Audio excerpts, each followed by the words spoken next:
try to give it to them and make them happy, you know? What makes them happy? Barbadians like old school, back in time, you know, lots of R&B, calypso. It's a pretty wide range, but you know, food. They like music like food. They're accustomed to rice and peas, chicken, pudding and sauce. You give them what they like, and they'll love you forever. You know? Is that why you chose to do so many covers? Yeah. Well, you know, in a more intimate setting, I would probably do a more original set, maybe a little more jazz. But an outdoor thing like this, you know, it's more of a lime, a party, a fete, you know. So people want to dance and have fun, you know. I wanted to ask you about your choice of musicians in the band. I know that you play a lot in the Caribbean, and wherever you go, you just play with musicians. Right. Are these people that you fixedly work with repeatedly in Barbados? The drummer and the bass player, I work with them a lot. And then I use different keyboard players from time to time. The guitarist, I've been working with him since like 95, you know, a long time. As you're playing all over the world, when you say that you're from Barbados, do you still have the feeling that people think, oh, so exotic, or is it just normal by now? When I've been traveling for many, many years, and I said Barbados, they would ask me if it was in Jamaica. But thanks to Rihanna's success, they know where it is now. I had an opportunity to experience your groovy music in Cayman, and you played a more traditional set. What are your influences?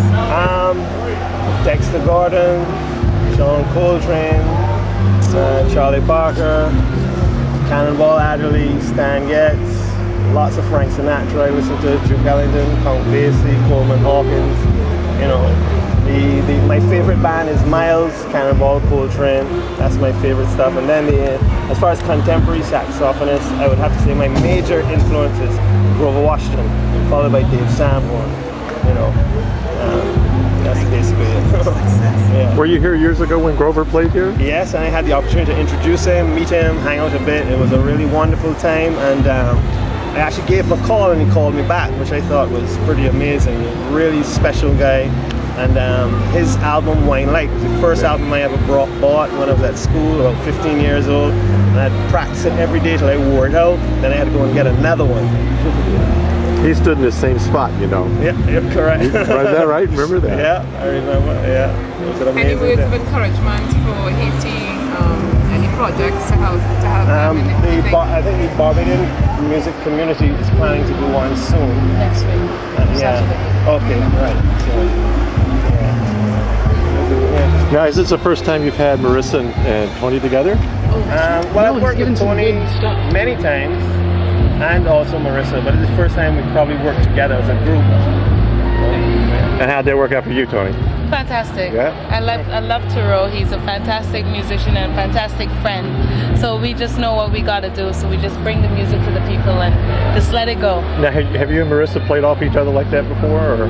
We have a few times in the past because we singers in Barbados, we're really close to each other. So we call each other out. We sing. You know, it's a real close group. So it doesn't matter whose show it is.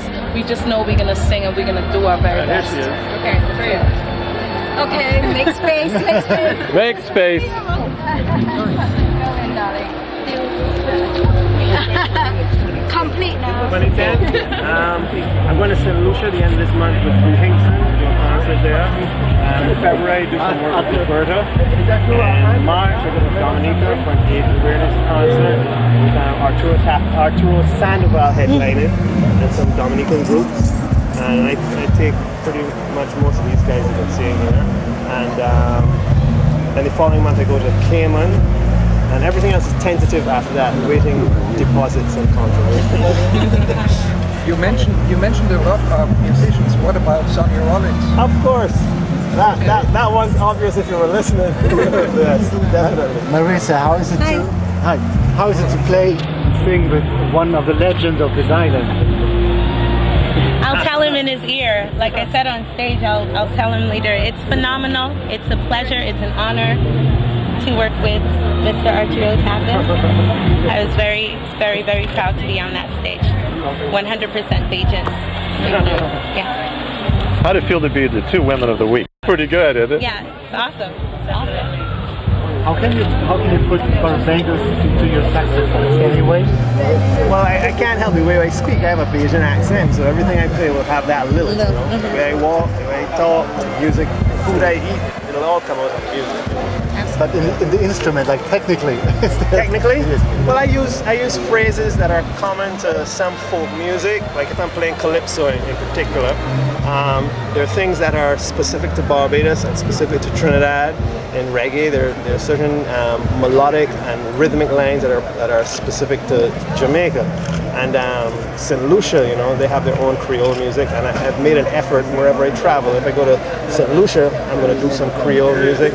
In Barbados, you know, we have our own peculiar taste, and I make an effort to make it part of my music.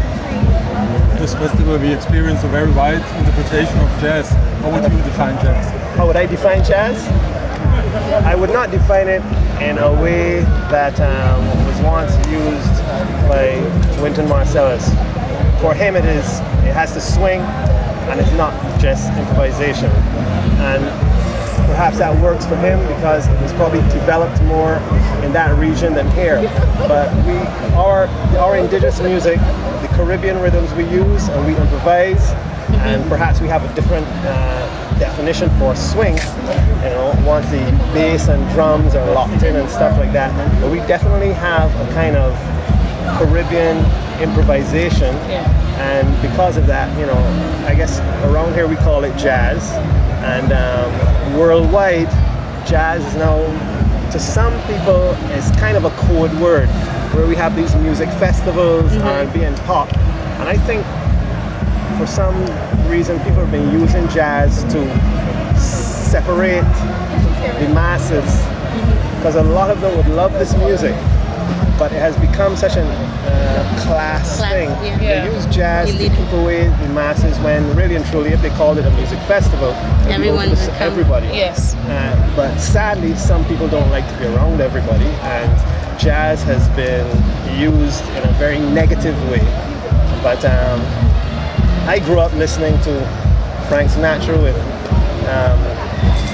Frank Sinatra, Duke Ellington, Cannonball Adderley. That's jazz for me. Stan Getz, you know. Then there's pop jazz, there's smooth jazz, there's, you know, fusion, whatever. You know, it's actually a pretty broad spectrum where you can find something you like, and hopefully the pop jazz or the rock jazz or whatever can draw you in enough that you make an effort to go back and check some Wes Montgomery and check some Dexter Gordon, and you know, that's what I endeavor to do. And if you listen to what I play, when I do improvise, a lot of my language goes all the way back to Lester Young, but I present it in a little funkier way. Marisa, this was an amazing version of Umbrella. Oh, Umbrella. You sang that one. It was like, for me, it had like something like the national hymn. Yeah. Yeah, right. Yeah. Correct. We just chose that song because my show was Tuesday night, and Gilbert asked me to come back on Saturday in Turo set, and I was like, was floored, because for me to perform with Turo was an absolute privilege. So we thought about it. We said, you know what, let's do Umbrella. As you said, it's like a national hymn, and everybody knows that song because of Rihanna's success. And we just want to carry the whole Bajan thing to today, and it worked pretty well. It worked fantastic.